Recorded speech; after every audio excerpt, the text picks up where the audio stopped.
할렐루야. 오늘도 좋은 일기 주신 하나님께 영광을 돌립니다. 5월 달은 꽃의 계절이라고 합니다. 모든 꽃들이 만발을 하고, 그래서 꽃의 아름다운 모습과 향기들을 보면서 우리들은 기쁨을 얻게 됩니다. 우리 교회 마당에도 장미꽃이 만발을 했어요. 혹시 여러분 오늘 교회 오시는데 그 꽃들이 여러분에게 환영합니다, 반갑습니다 인사하던가요?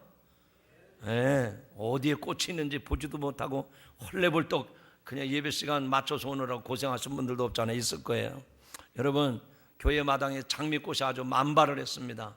이번 주 다음 주가 아주 이 장미꽃 마지막인 거 피 큰 것 같아요. 여러분들이 예배 마치고 식사 나누고 또 가서 장미꽃 좀 보고 거기에 또 사진을 찍고 좀 그래서 좀 좋은 은혜의 시간들이 되시기를 바랍니다. 꽃 이야기를 했는데 서로 인사하기 위해서 이렇게 꽃 얘기를 한 겁니다. 옆 사람 쳐다보고 인사하시죠. 당신은 꽃보다 아름답습니다. 그런데 어떤 분은 속으로 이런 얘기해요. 아니, 꽃보다 아름다운데 왜 이렇게 얼굴이 일그러졌지? 여러분, 성령의 은혜가 임하면 꽃보다 아름다운 얼굴이 될 줄로 믿습니다. 여러분, 오늘 말씀에 큰 은혜가 되시길 바랍니다. 큰 은혜 받으시기 바랍니다. 오늘 이 말씀은 여러분들이 집중해서 들으셔야 됩니다. 왜냐하면 잘못 들으면 오해가 되게 되고, 또 이 말씀대로 나도 이렇게 살란다 그러면서 왜곡된 신앙생활을 하게 됩니다. 그래서 오늘 말씀은 다른 주일날 설교 듣는 것보다 2배 이상 이제 집중을 하셔야 돼요. 여러분의 신경을 좀 곤두세워서 들으시길 바랍니다. 옆 사람한테 얘기하시죠. 말씀에 집중하시기 바랍니다. 혹시 이 좋은 계절에 누군가 여러분의 집에 찾아오셨다면 여러분은 어떤 마음이 드십니까? 정말로 기쁘고 반갑고 정말 고맙게 여기는 사람도 있지만, 갑자기 누가 찾아왔다 그러면 마음에 부담이 돼요.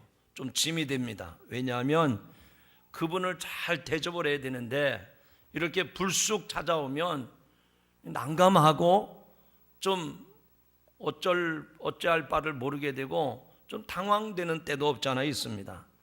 왜 불안하고 왜 불편하고 그런 당황스럽게 될까요? 오신 분 잘 대접을 해야 되는데, 또 주무시게 된다면 잠자리가 편해야 될 텐데 우리 집안 청소도 안 되고 준비해서 대접할 만한 식사도 준비가 안 됐는데 어떻게 해야 될까? 그래서 고민하게 됩니다. 특별히 음식을 대접할 때 손님이 어떤 음식을 좋아할까? 내 음식 솜씨를 좋아할까? 이런 신경을 쓰게 된다는 얘기입니다. 그래서 요즘엔 아예 집에서 대접을 안 하고 돈만 들고 나가면 됩니다. 음식이 맛이 없어도 그 내 탓이 아니라 음식점 탓입니다. 이런저런 수고를 안 하게 됩니다. 밖에서 대접하는 일이 가장 좋은 이유는 무엇일까요? 아마 여러분들이 다 아신 내용이지만 설거지 안 해서 좋아요. 귀찮아하는 일들이 없어서 좋습니다. 그래서 요즘엔 교회들도 그런 것 같아요.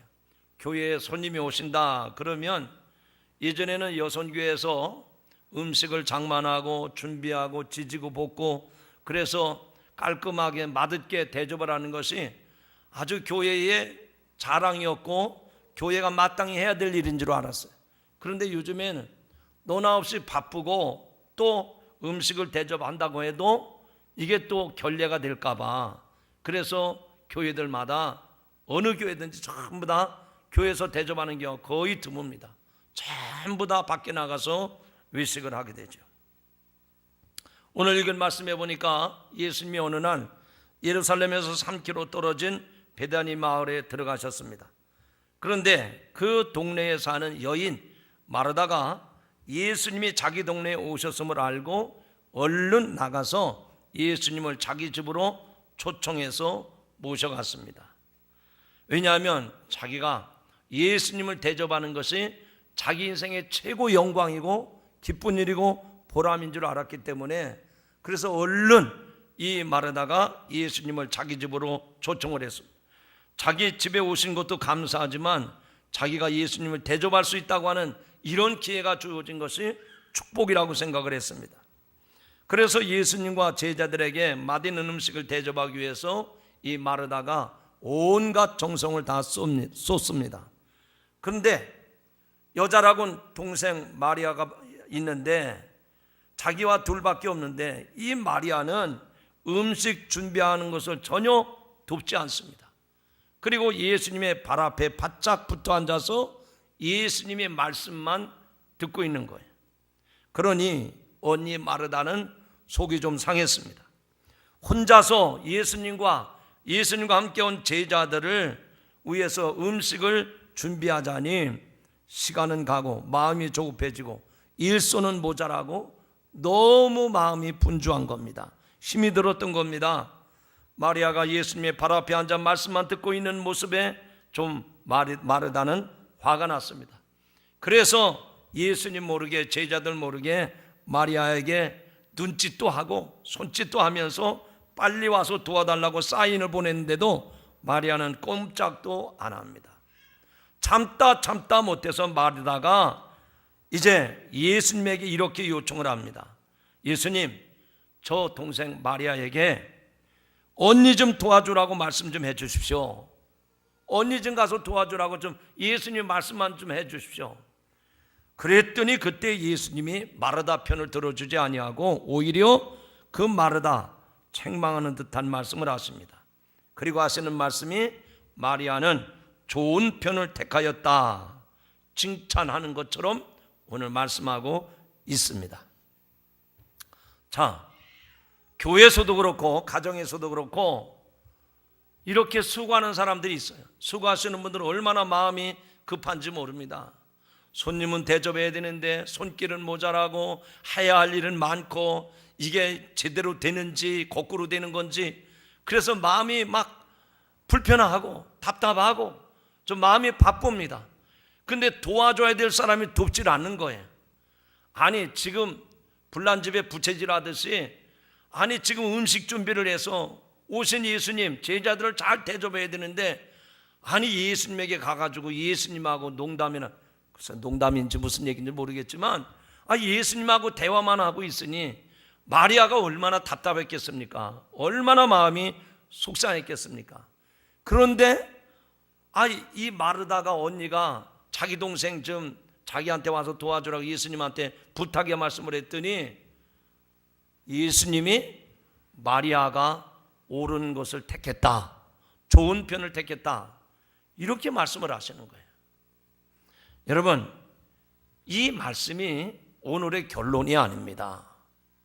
예수님은 그런 의도로 마리아에게 책망을 하셨고 마리아는 잘했다 칭찬한 것이 아니라는 얘기입니다. 그런데 교회에서나 가정에서나 보면 이런 사람들이 잘한 것 같이 부엌대기는 아주 형편없는 사람처럼 취급받을 때가 있단 말이죠.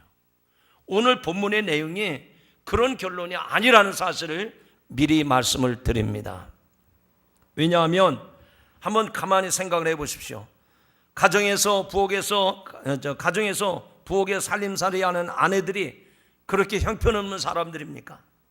여러분, 교회 식당에서 주방에서 봉사하시는 분들이 다 정말 형편없는 사람들입니까? 아무것도 모르는 무식한 사람들입니까? 잘못된 사람들입니까? 거꾸로 얘기합니다. 예수님 발 앞에 앉아서 말씀만 듣고 있는 마리아가 둘 중에 좋은 편을 택했다고 그런 말씀을 했는데, 그러면 모든 성도가 주방 일은 하지 말고 여러분의 가정에서도 아내들은 주방에 들어가서 설거지나 음식 준비하는 일 하지 말고 그저 오직 설교만 듣고 오직 예배당에만 가고 그러면 그게 옳은 일이냐 말이죠. 교회에는 해야 될 일이 많습니다. 봉사해야 될 일이 얼마나 많은지 모릅니다. 손길이 미치는 곳이 얼마나 많은지 모릅니다.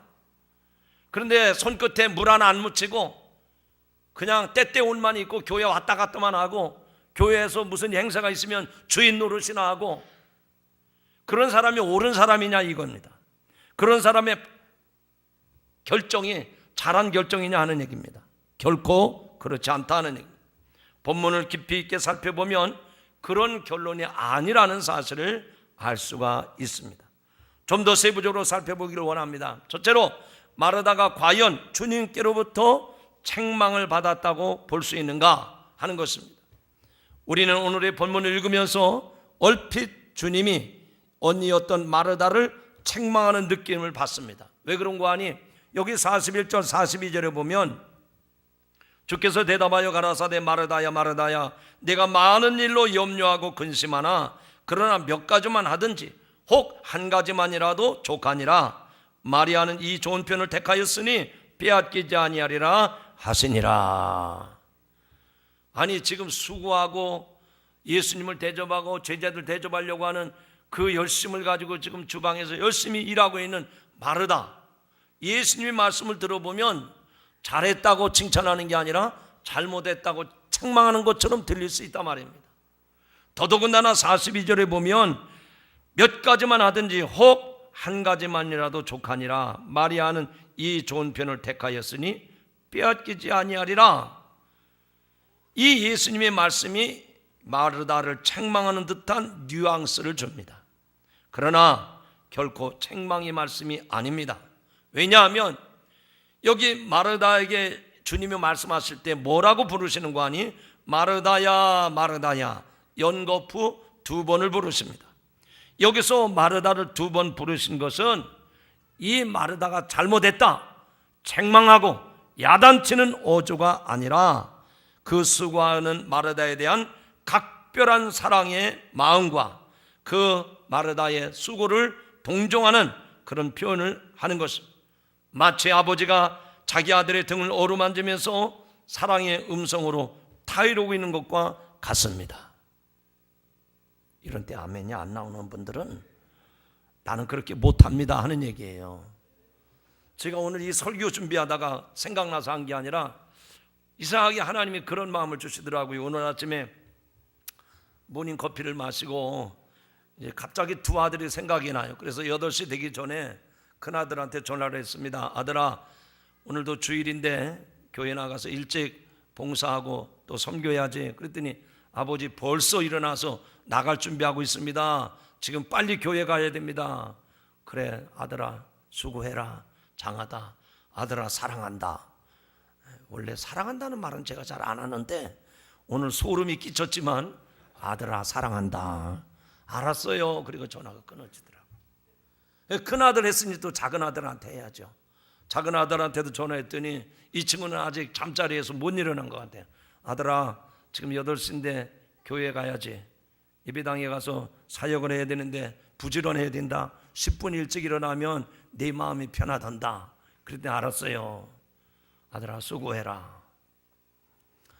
이렇게 아버지가 아들에게 사랑하는 마음으로 격려하는 마음으로 타이르는 말씀이 오늘 예수님이 마르다에게 하신 말씀이에요.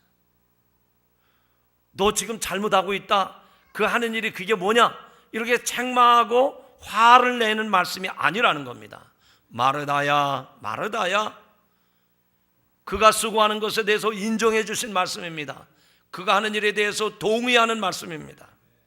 2번째는 마리아가 마르다보다 더 좋은 것을 택했는가 하는 얘기입니다.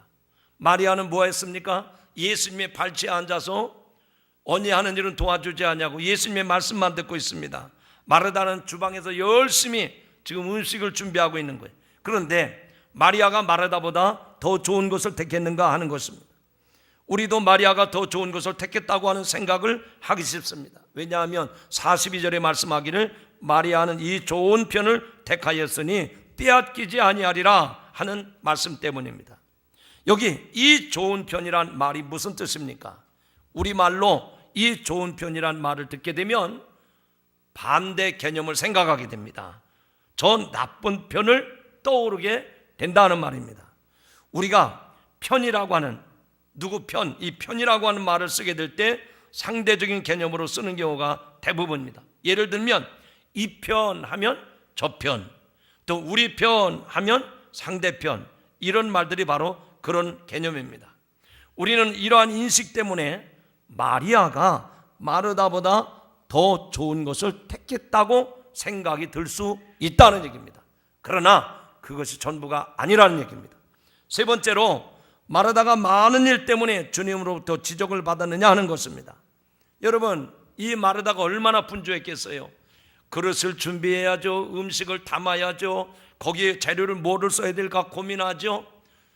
해야 될 일은 10가지 20가지 많은데 해야 일해야 될 사람은 자기 혼자밖에 없는 거예요. 그런데 그 많은 일 때문에 주님으로부터 지적을 받았는가 하는 얘기입니다. 결코 아니라는 것입니다. 여러분, 우리가 신앙생활하면서 신앙의 경륜과 신앙의 연주가 오래되면 믿음이 성장할수록 우리는 교회에서 많은 일들로 수고하게 되고 봉사하게 됩니다. 이런 수고와 봉사가 우리의 기쁨이고 우리의 자랑이고 우리의 헌신인 줄로 믿습니다. 그런데 지금 마르다가 그렇게 수고하고 애를 쓰는데 마리아가 칭찬받고 마르다는 책망받은 것처럼 느껴질 수 있다는 얘기입니다. 마르다가 많은 일을 했기 때문에 주님으로부터 지적받은 것으로 이해한다면 우리는 심각한 딜레마에 빠지게 됩니다. 너나 나나 모두 주님의 말씀을 듣는 일에만 전념한다면 누가 주방 일을 할 것입니까? 누가 봉사 일을 할 것입니까? 개그맨들이 했던 말들은 누가 소를 키울 겁니까? 못 알아듣는 것 같아서 그냥 지나갑니다. 이 부분에 대한 분명한 해답을 얻기 위해서는 오늘 말씀을 주의 깊게 살펴봐야 됩니다. 오늘 말씀 가운데 우리들의 시선을 주목하는 말씀이 40절에 나오는 분주하다라는 말과 41절에 나오는 염려라고 하는 단어입니다. 그리고 42절에 몇 가지만 하든지 혹 한 가지만이라도 족하니라 하는 말씀입니다. 먼저 말씀을 드렸던 분주하다고 하는 말, 그리고 염려라고 하는 말이 나오는데, 이 분주라고 하는 말은 사방에서 끌어당긴다, 사방에서 끌어당긴다는 말입니다. 그녀의 바쁜 상태가 어느 정도인가 생생하게 나타나고 있는 것입니다. 이 마르다가 지금 몸은 일하는 사람은 자기 혼자인데 이것도 해야 되고 저것도 해야 되고 지금 사방에서 자기의 마음을 끌어당기는 거예요. 물은 얼마나 넣어야 될까? 이 재료는 어떻게 써야 될까? 이것은 칼질을 어떻게 해야 될까? 조미료는 뭐를 넣어야 될까? 지금 사방에서 이 분주한 마르다의 마음을 끌어당긴다고 하는 얘기입니다.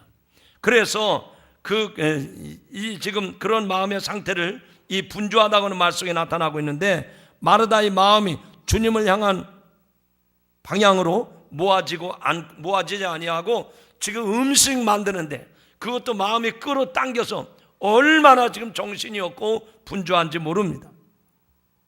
아마 이 말씀을 들을 때 음식 장만했던 여성교원들은 공감이 될 것입니다. 또 41절의 말씀입니다. 염려하라고 하는 말도, 염려는 마음이 하나로 딱 모아지는 게 아닙니다. 염려는 우리가 염려해서 다 아시잖아요. 마음이 흩어지는 겁니다. 마음이 나눠지는 것입니다. 지금 지나친 욕심으로 인해서 어지럽게 분열된 마르다의 마음의 상태를 잘 보여주고 있는 겁니다. 여러분, 왜 마르다가 분주했습니까? 왜 마르다의 마음이 염려가 됐습니까? 지금 해야 될 일은 산더미처럼 쌓여 있는데 도와주는 사람은 없고 일손은 부족하고 또 어떻게 해야 될지 염려가 되기도 하고, 지금 이 마르다의 마음을 우리는 충분히 엿볼 수가 있습니다. 그런데 마르다가 많은 일을 했기 때문에 주님으로부터 지적을 받고 책망을 받았다? 그런 내용이 아니라는 얘기입니다. 그 일들로 인해서 분주해지고 염려가 되고 근심과 불평이 생기게 된 것 때문에 지적받았다는 결론을 알 수가 있습니다. 그렇다면 어떻게 해야 주님 보시기에 아름답고 좋은 일을 할 수가 있을까? 여성교회 여러분, 우리 남성교회 여러분, 우리 성도 여러분, 여러분들이 이 교회에서 수고하고 땀 흘리고 봉사하고 헌신하고 애를 많이 쓰시는데, 그렇게 수고했는데도 누구 하나 알아주지 아니하고 오히려 돌아오는 것은 비난의 화살이 되고 뒤로 돌아서서 욕을 하고, 내가 이렇게 속상한 일을 당한다면 교회를 하고 싶겠습니까? 교회를 위해서 수고하고 봉사할 수 있겠느냐 말이에요. 우리가 교회에서 수고하고 봉사하는데 어떤 마음으로 일을 해야 되느냐? 오늘 마르다가 잘못됐다고 예수님 책망하신 거 아닙니다. 이 마리아가 칭찬받은 것처럼 여겨지는데 과연 오늘 이 본문의 말씀을 통해서 우리들이 가정에서나 교회에서나 어떻게 일을 해야 옳은 일이고 또 일을 했어도 기쁨이 되고 또 주님께로부터 칭찬받을 일이 될 수 있을까? 짧게 세 가지로 요약해서 말씀드립니다. 첫째는 따라합시다. 내가 하는 일이 무엇인지 목적이 분명해야 합니다. 쉽게 말하면 하는 일의 목적이 분명해야 된다 하는 얘기입니다. 옆에 사람한테 얘기합시다. 하는 일의 목적이 분명해야 합니다. 여러분이 하는 일의 목적이 분명하지 않으면 흐트러지는 거예요. 마음이 다 분산이 되는 겁니다. 그러나 하는 일의 목적이 분명하면 문제되지 않아요. 목적이 분명하면 일의 우선순위도 정해집니다. 그리고 무엇이 중요하고 무엇이 덜 중요한지 일의 순서가 정해지고요. 그래서 이런 것들은 별로 중요하지 않은 거니까 나중에 할 수 있고, 그래서 일이 정리가 된다 그 얘기예요. 그렇게 하기 위해서는 일의 목적이 분명해져야 됩니다. 여러분의 직장일도 마찬가지고 여러분의 가정사도 마찬가지고 우리가 주님의 몸된 교회를 섬기는 일에도 마찬가지입니다. 내가 하는 일의 목적이 분명해지면 일의 순서가 정해져요. 중요도가 달라집니다. 그러면서 질서 있게 일을 감당할 수가 있는 것입니다. 사랑하는 성도 여러분, 우리들은 누굽니까? 우리는 주님의 보혈의 피로 구원받은 하나님의 자녀들인 줄로 믿습니다. 하나님의 자녀가 된 것에 대해서 감사하며 하나님께 영광을 돌리고 그분을 기쁘시기 위해서 우리가 몸된 교회에서 봉사를 하고 수고를 하고 헌신을 하게 되는 것입니다. 우리는 우리 자신의 이름을 내기 위해서, 우리의 이름을, 명예를 얻기 위해서, 그리고 어떤 이기적인 목적을 가지고 일하는 것도 아닙니다. 고린도전서 10장 31절에 말씀합니다. 그런즉 너희가 먹든지 마시든지 무엇을 하든지 다 하나님의 영광을 위하여 하라. 할렐루야. 무엇을 하든지 내가 영광을 얻기 위해서 그 일을 한다면 사람들이 알아주지 않기 때문에, 사람들이 잔소리하는 것 때문에 기분이 상하는 거예요. 마음이 상하는 겁니다. 시험에 들게 되는 겁니다. 그러나 무엇을 하든지, 먹든지 마시든지 무엇을 하든지 다 주의 영광을 위해서 하라. 목적이 내 영광이 아니라 하나님의 영광을 위해서 하면 내가 잘하든 못하든 하나님이 다 판단하실 일이라 생각을 하고 거기에 올인하게 될 줄로 믿습니다. 여러분, 오늘 이 말씀이 내가 하는 일의 목적이 누구에게 있는가, 그 목적이 어디에 있는가, 이것이 분명해지기를 주님의 이름으로 축원합니다. 교회 청소를 해도 목적이 분명해야 돼요. 주님이 나를 위해서 십자가에 달리셔서 물과 피를 다 쏟아 희생하셨는데, 죽으셨는데 내가 이 화장실 더러운 냄새 나는 거, 지저분하는 거 치우는 거, 이거는 천번 만번 해도 마땅하다. 할렐루야가 안 나올 줄 알았어요. 그러면 기쁨을 하는 겁니다. 누가 시키지 않고 내가 자원해서 하는 거예요. 그 지저분한 변기를 청소하면서 주님, 이 지저분한 것, 내 심령도 이렇게 더럽고 추하고 지저분한데 주님의 보혈로 내 심령을 깨끗이 닦아주셨으니 나도 이 변기를 닦으면서 내 심령이 깨끗해진 것을 감사드립니다. 할렐루야. 그 더러운 냄새나는 화장실 청소도 기쁨이 된다 그 얘기예요. 그런데 자기가 들어가 있으면 내가 지금 교수인데 이런 일 할 수 있느냐, 내가 지금 사장인데 이런 일 할 수 있느냐, 내가 집에서는 화장실 청소도 안 하는데 교회 와서 변기 청소하게 되느냐. 자기가 주인이 되면 못마땅한 거예요. 아니, 빗자루 들 수가 없는 겁니다. 쓰레기를 치울 수가 없는 거예요. 그러나 내가 하나님의 자녀가 됐다고 하는 것이 분명해지면, 주님이 나를 구원해 주셨다고 하는 것이 분명해지면 그보다도 더한 일도 감당하게 되는 줄로 믿습니다. 식당에서 설거지를 해도, 화장실 청소를 해도 내 보람과 내 만족을 위해서가 아니라 하나님의 영광을 위해서 일할 수 있기를 주님의 이름으로 축원합니다. 일하는 목적이 내게 아니라는 거예요. 내가 이 일을 해도 모자라고, 내가 이 수고를 해도 아쉽고, 죽어도 아멘 안 하시네 진짜. 내가 이 일을 해도 너무 부족하고, 내가 이 일을 해도 아쉽고, 해도 아쉬운 것이 주님 앞에 수고하는 것이요 봉사하는 일인 줄로 믿습니다. 나를 위하면 한 번도 못합니다. 칭찬받기 위해서, 복받기 위해서, 내가 잘되기 위해서 하는 일이라면 아무리 누가 시켜도 못합니다. 주님의 은혜로 알고 주님의 영광을 위해서 한다면 그것이 내게 복이요 내게 축복인 줄로 믿고 자원해서 누가 시키지 않아도 자원해서 하게 될 줄로 믿습니다. 사랑하는 성도 여러분, 여러분이 일할 때마다 첫 번째로 기억해야 될 것은 목적이 분명해야 된다는 얘기입니다. 정말로 이게 누구를 위한 일인가? 나를 위한 일이라면 안 하셔도 상관없어요. 그러나 주님을 위한 일이라면 자원하는 마음으로 감당할 수 있기를 주님의 이름으로 축원합니다. 두 번째로 오늘 이 본문의 말씀을 통해서 우리에게 주시는 교훈이 뭘까? 너희들이 일할 때에 내 생색 내려고 하지 말아라. 그리고 다른 사람이 어떻게 하느냐, 다른 사람이 무슨 말을 하느냐, 다른 사람과 비교하지 말라는 겁니다. 따라합시다. 다른 사람과 비교하지 말아야 합니다. 옆 사람한테 얘기하시죠. 다른 사람 비교하지 맙시다. 여러분, 이 말의 의미는 우리 마음이 주님께 드려지면 주님만 바라보는 거예요. 주님만 생각하는 겁니다. 다른 사람 의식하지 말라고요. 교회 청소는 나만 하는가? 아니, 교회에 집사권사들이 없나? 여러분, 얼마든지 있어요. 수십 명, 수백 명, 수천 명이 있습니다. 그러나 일할 사람은 여러분 자신이지 다른 집사님들, 다른 권사님들이 아니라는 얘기입니다. 우리가 주님의 일을 한다고 하면서 쉽게 다른 사람을 의식하게 됩니다. 왜 나만 이렇게 고생해야 되나? 왜 나만 이렇게 수고해야 되나? 그러나 그것은 여러분 자기 의가 살아있기 때문에 자꾸 자존심이 격발이 되는 겁니다. 그러나 십자가 밑에 여러분을 내려놓으시기 바랍니다. 그러면 다른 사람이 보이는 게 아니라 주님만 보임으로 주님 앞에 열심을 내게 될 줄로 믿습니다. 오늘의 본문 바로 앞절 앞에 29절에도 보면 한 율법사가 자기를 옳게 보이려고 예수님에게 그런 질문을 합니다. 예수님, 내 이웃이 누굽니까? 그렇게 질문하는 장면이 나와요. 외식은 다른 사람을 의식하는 데서 출발된다는 것을 꼭 기억하시기 바랍니다. 무슨 말인가 하니 다른 사람을 의식하게 될 때 또 하나 생기는 것은 불평이라고 하는 얘기입니다.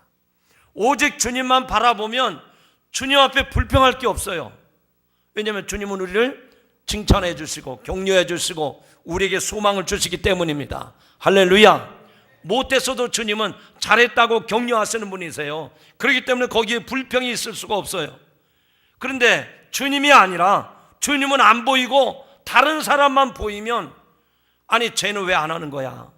왜 저 사람은 같은 교회 다니는데 왜 이렇게 수고도 안 해? 그러니까 다른 사람에 대해서 감사한 마음이 드는 게 아니라 자기가 수고했기 때문에 불평, 불만이 터져 나오는 겁니다. 마르다는 자기 일에만 충성하지 않고 마르다의 태도를 의식하게 되니까 그때부터 일이 손에 안 잡히는 거예요. 불평이 쏟아지기 시작하는 겁니다. 속이 상하는 겁니다. 화가 나는 겁니다.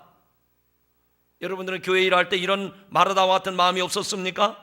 불평만큼 우리의 신앙을 퇴보시키는 일이 없습니다. 그리고 불평을 통해서 사탄이 우리 마음을 틈타고 있다는 사실을 기억하시기 바랍니다. 사랑하는 성도 여러분, 여러분이 주님의 일을 할 때 꼭 명심해야 될 것은 다른 사람이 있든 없든 이것은 내가 주님 앞에 해야 될 일이다. 다른 사람과 비교하지 말고 다른 사람을 의식하지 말고 주님 앞에서 내가 이 일을 감당하리라 사명감을 감당하시길 주님의 이름으로 축원합니다. 앞서가는 사람과 비교하지도 마시기 바랍니다. 이 일을 안 하고 가만히 있어 얻어먹으려는 사람 때문에 열받지 마시기 바랍니다. 그냥 그런 사람은 그렇게 먹고 끝나는 거예요. 그러나 수고하는 자에게는 반드시 상급이 있음을 믿으시기 바랍니다. 사탄은 우리 마음속에 딴 사람을 자꾸만 의식하게 합니다. 그리고 나와 그 사람을 비교하게 만듭니다. 결국 사탄의 조종에 의해서 우리의 마음에 시험이 들 수밖에 없다고 하는 얘기입니다.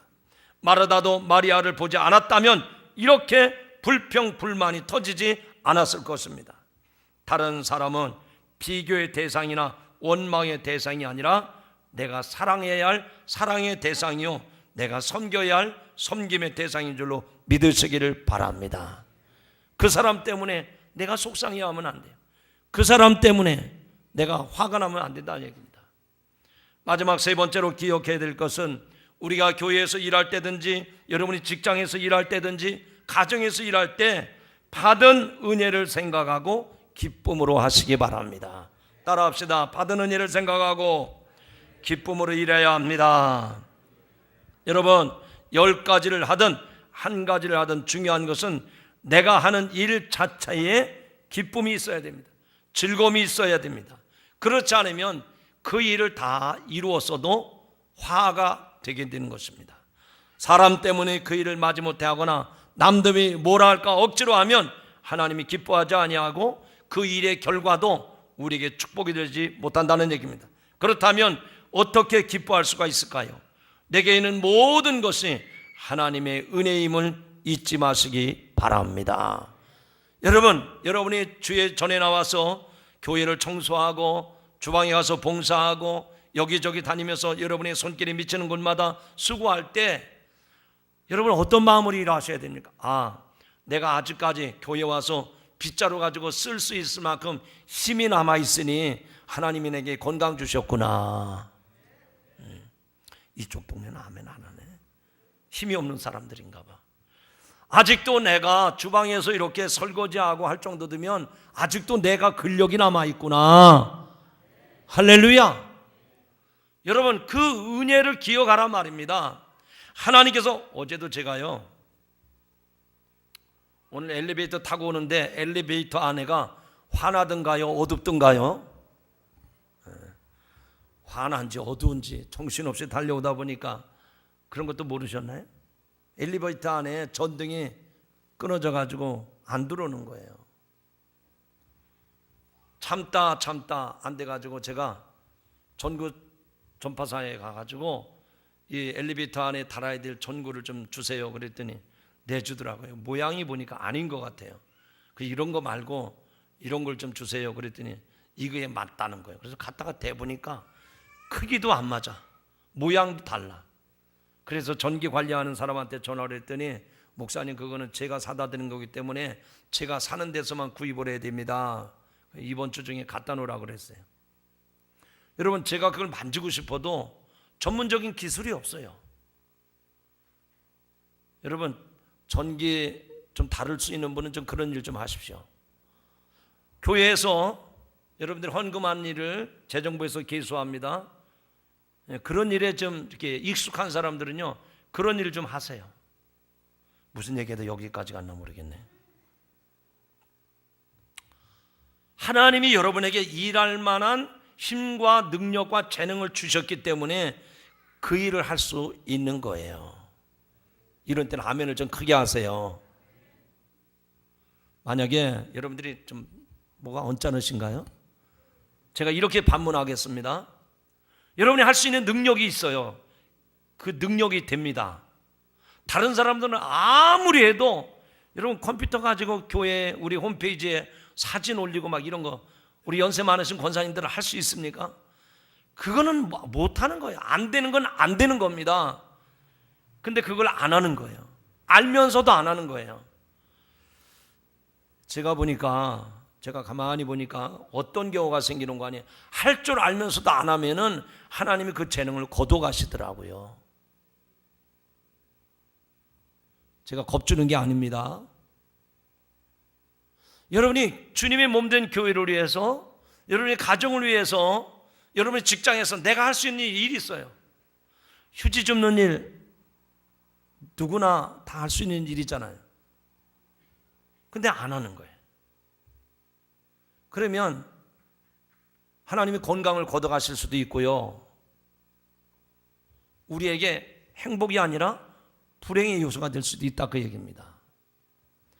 제가 한 10여 년 전에 일본 선교여행을 갔다가 세계에서 제일 유명한 택시 회사를 만났어요. MK 택시라고 하는 회사인데, 우리나라 교포들이 하는 회사입니다. 형제들이 하는 회사인데, 이분들은 말이죠, 세계에서 제일 가는 택시 회사를 운영할 수밖에 없더라고요. 외국에서 대통령이나 정상들이 오면 일본 정부에서 관용차를 내주지 않습니다.